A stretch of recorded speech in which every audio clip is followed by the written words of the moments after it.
The question is, what are the characteristic properties of particles of matter? So we know that every matter is made up of particles, and those particles, they show some characteristic properties.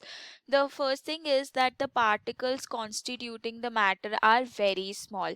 So the particles are very small in size, that cannot be seen by naked eye or even by microscope, but still a small amount of matter will be having large number of particles.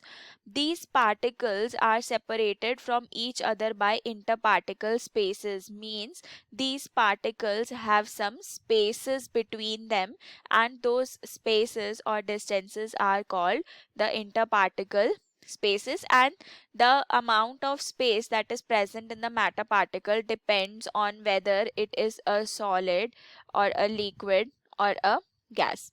So the interparticle space is maximum in the case of gas, then liquid, and minimum in the case of solid. Now these particles, they are not at rest, but they are in a state of constant motion, means the particles are constantly moving.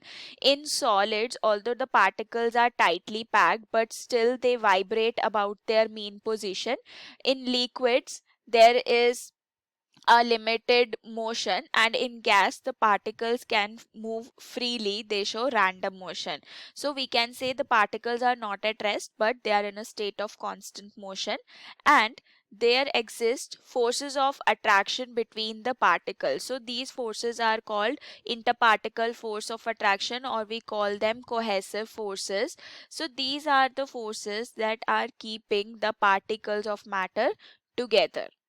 So the amount of interparticle force of attraction is maximum in the case of solid, because the particles are tightly packed, then liquids, and the forces of attraction are minimum or negligible in the case of gases. So these are the characteristic properties of particles of matter.